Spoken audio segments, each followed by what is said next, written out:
صاحب نے عید میلاد کی ایک بڑی ہی عجیب و غریب دلیل پیش کرنے کی کوشش کی ہے اور بہت بڑا چیلنج کر دیا. کہا کہ قیامت تک اس کا کوئی جواب نہیں دے سکتا. مطلب ایک بے تکی بات اور بے موقع محل کی بات انہوں نے پیش کی ہے اور اتنا بھاری بھرکم چیلنج کیا کہ قیامت تک اس کا کوئی جواب دے ہی نہیں سکتا. تو آج میں ان کا جواب انشاءاللہ دوں گا. انہوں نے چیلنج کیا کہ قیامت تک کوئی جواب نہیں دے گا. تو میں نے تو ابھی تو خلاصہ پیش کر دیا کہ انہوں نے کتنی بڑی بات کی. اب آپ خود سن لیجیے کہ وہ کیا کہہ رہے ہیں, اس کے بعد میں انشاءاللہ جواب پیش کرتا ہوں. تو ویڈیو چلائی جائے حضرت کی. موسم آتا ہے تو یہ انہیں شیطان سکھاتا ہے. ہر طرف سے یہ اعتراض آ جاتا ہے, دیکھو تم کوئی بڑے عاشق ہو, صحابہ نے جب اس طرح نہیں منایا تو تم کیوں مناتے ہو؟ کوئی کہتا ہے کہ حضرت صدیق اکبر رضی اللہ تعالیٰ عنہ کے زمانے میں اتنی بار عید میلاد آئی, حضرت فاروق اعظم رضی اللہ تعالیٰ عنہ کے زمانے میں اتنی بار آئی, انہوں نے یہ اس طرح کیسے کہاں منائی؟ جب انہوں نے نہیں منائی تو تم پھر کیوں مناتے؟ اب یہ میں اس کا جواب دینے لگا ہوں جس کا قیامت تک انشاءاللہ وہ جواب نہیں دے سکتے. سارے فرقوں والے وہ بخاری کے ختم کے موقع پر یہ فضیلت امام بخاری کی بیان کرتے ہیں کہ امام بخاری نے بخاری شریف 16 سال میں لکھی. اب یہ کوئی چھوٹا کام نہیں ہے. آج ہم ہیں کہ 1 گھنٹہ 2 گھنٹے دینا دین کے لیے کتنا مشکل ہے. 16 سال کے لیے مسلسل ایک ہی کام میں لگے ہوئے تھے, اور انہوں نے صرف ایک ہی کام نہیں کیا تھا, اس کے علاوہ بھی بڑے بڑے کام کیے تھے. تو 16 سال کیوں لگے؟ کہتے ہیں ما وضعت فی کتاب الصحیح حدیثا الا اغتسلت قبل ذلك وصليت رکعتین. امام بخاری کہتے ہیں کہ بخاری شریف میں ہر حدیث لکھنے سے پہلے میں نے 2 کام کیے. ایک تو میں نے غسل کیا اور دوسرا میں نے 2 رکعت نفل پڑھے اور پھر میں نے حدیث لکھی. اب اگر ہر حدیث سے پہلے ایک بار اٹھ کے کھڑا ہونا ادب کے لیے اتنا بھی کوئی کرے تو یہ بھی کافی بن جاتا ہے. اب سردی کا موسم ہو, ایک حدیث لکھیں پھر غسل کریں, پھر نفل پڑھیں, پھر حدیث لکھیں, پھر غسل کریں. یہ 16 سال تک انہوں نے یہ کام کیا. اب یہ جو امام بخاری حدیث مصطفیٰ صلی اللہ علیہ وسلم کی تعظیم کے لیے انہوں نے ایک طریقہ گھڑ لیا, نہ قرآن میں تھا, نہ حدیث میں تھا, نہ خلفائے راشدین کے عمل میں تھا. قرآن مجید میں ایسی کوئی آیت نہیں, یا ایھا الذین آمنوا اذا کتبتم الحدیث فاغتسلوا وصلوا رکعتین, کہ اے ایمان والو جب حدیث لکھنے لگو تو غسل کرو اور 2 رکعت نفل پڑھو. نہ کوئی ایسی آیت ہے, نہ کوئی ایسی حدیث ہے, نہ کوئی ایسا صحابہ کا قول ہے. اور یہ کام دونوں ہی صحابہ سے بھی ثابت نہیں, آیت حدیث میں ہونا تو اور بات ہے.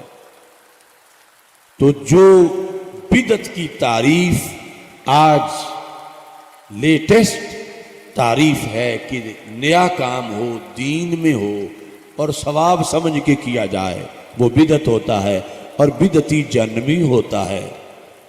تو امام بخاری نے تو پوری نماز گھڑ لی حدیث لکھنے کے لیے. ہم نے کوئی میلاد کی نماز نہیں گھڑی کہ صلاۃ میلاد پڑھی جا رہی ہے. امام بخاری نے صلاۃ کتابت حدیث بنا لی, حدیث لکھنے کی. ناظرین, آپ نے دیکھا کہ یہ حضرت کس طرح سے عید میلاد النبی کو صحیح ثابت کرنے کے لیے ایک دلیل ڈھونڈ کے لائے ہیں اور بہت بھاری بھرکم چیلنج کر دیا کہ قیامت تک اس کا کوئی جواب ہی نہیں دے سکتا ہے. اب ان کی بنیاد کیا, یہ کہنا کیا چاہتے ہیں؟ ان کی پوری گفتگو کا خلاصہ یہ ہے کہ امام بخاری رحمہ اللہ نے ہر حدیث لکھنے سے پہلے جو غسل کیا اور 2 رکعت نماز پڑھی, تو یہ انہوں نے گڑھ لیا. یہ کیا کریں امام بخاری رحمہ اللہ نے تو پوری نماز ہی گڑھ لی ہے. امام بخاری رحمہ اللہ نے پوری نماز ہی گڑھ لی ہے. تو اس پہ کسی کو اعتراض نہیں ہے، اور ہم جو ہے عید میلاد النبی مناتے ہیں تو آپ کو اعتراض ہے۔ تو میرے بھائی یہ صاحب ابھی تک سمجھ نہیں پائے کہ امام بخاری رحمہ اللہ نے جو نماز پڑھی تھی ہر حدیث لکھنے سے پہلے یا ہر مجلس سے پہلے، جب لکھنے کے لیے بیٹھتے تھے اس سے پہلے، علماء نے دونوں باتیں بیان کی ہیں، تو جو بھی اس کا مطلب ہو، بہرحال امام بخاری رحمہ اللہ جو غسل کرتے تھے، نماز پڑھتے تھے، تو یہ نماز ان کی بنائی ہوئی نہیں ہے، اصل میں وہ نماز استخارہ ہے، اور یہ صاحب اس کو من گھڑت نماز بتا رہے ہیں۔ ارے بھائی وہ امام بخاری رحمہ اللہ جو نماز پڑھتے تھے 2 رکعت، وہ نماز استخارہ ہے، اور نماز استخارہ کا ثبوت اسی صحیح بخاری میں موجود ہے۔ اچھا وہ نماز استخارہ ہے، سب سے پہلے آپ وہ روایت دیکھ لیں، ابن حجر رحمہ اللہ نے فتح الباری میں، فتح الباری کا جو مقدمہ ہے اس میں یہ روایت ذکر کی ہے کہ امام بخاری رحمہ اللہ 2 رکعت نماز پڑھتے تھے حدیث لکھنے سے پہلے۔ اب امام بخاری رحمہ اللہ سے متعلق جو بات ہے، خود امام بخاری رحمہ اللہ کی زبانی سنیں کہ انہوں نے کیا کہا۔